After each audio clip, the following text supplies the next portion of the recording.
Dasinga. Misamit ah.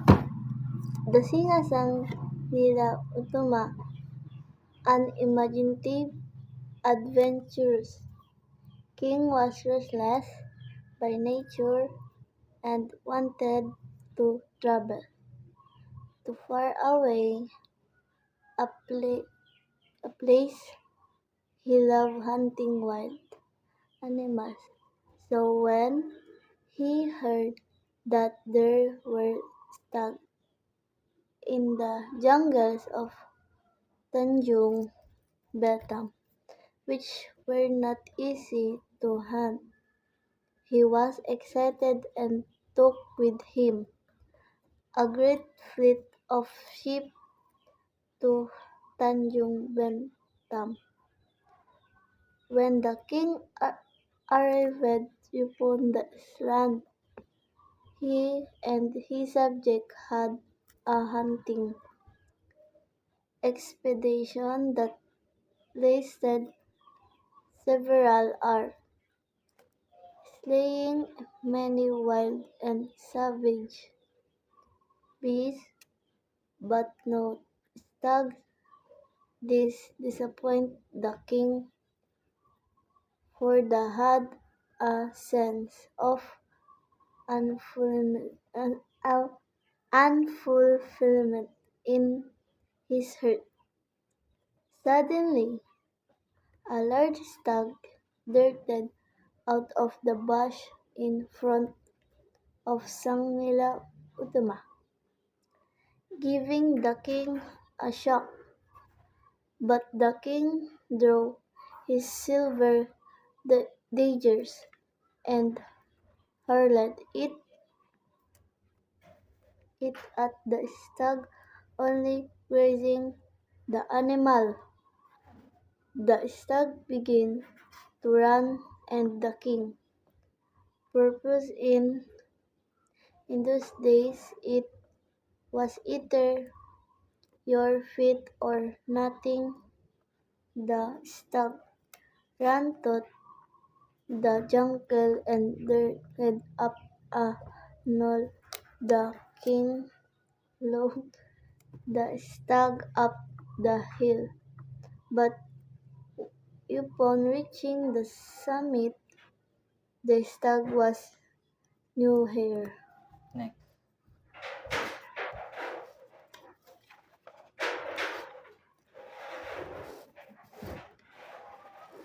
To be seen there was a large rock, so the king climbed it and looked the land and sea spread out around him.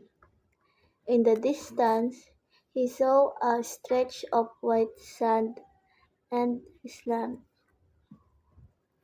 Sang Nila Tuma was fascinated by the sight of the land. He turned to one of his subjects who had followed him. "What is the name of that island?" The subject looked into the distance and smiled. "That is Timesik, your highness. Then we are going there."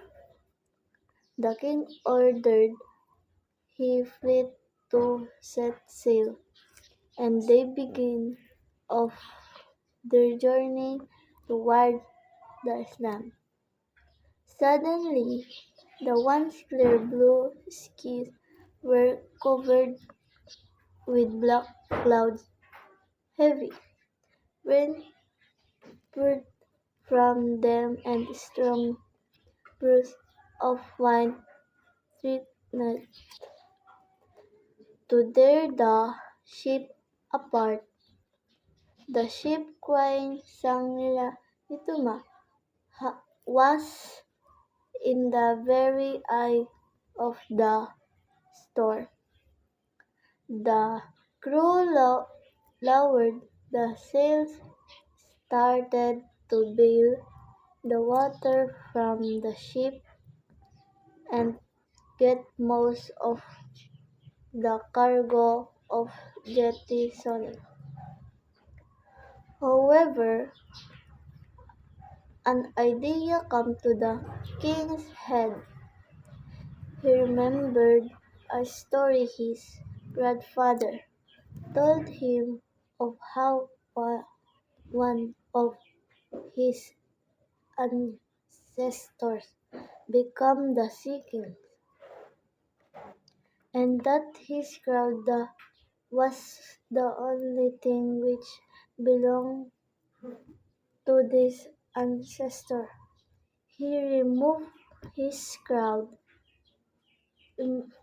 immediately and threw it into the sea.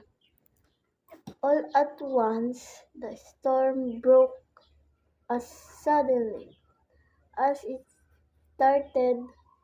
The skies began to clear and the crew gave a shout of joy and set sail once more the land and times.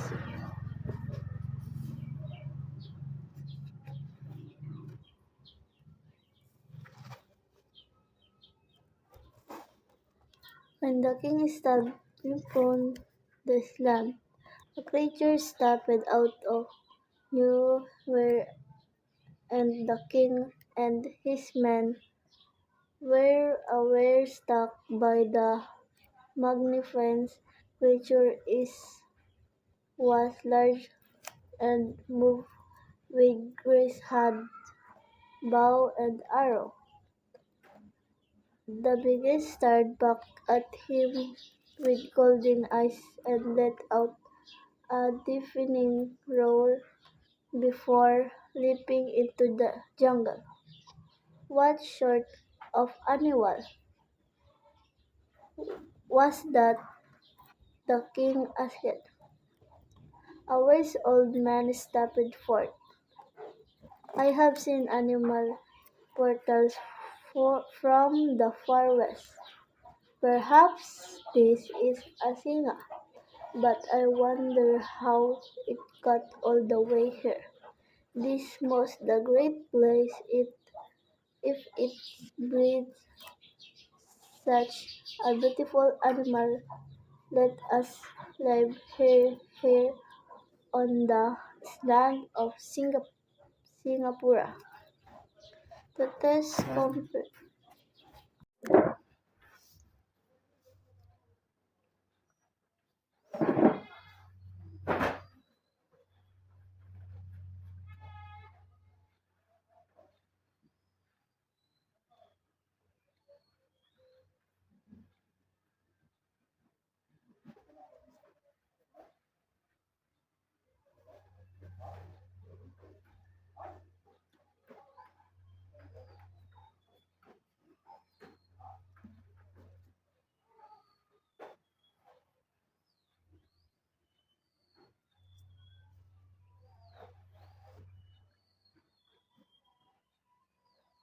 Kanina pusa.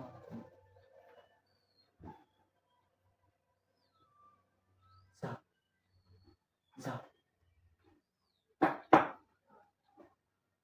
zap.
lasang.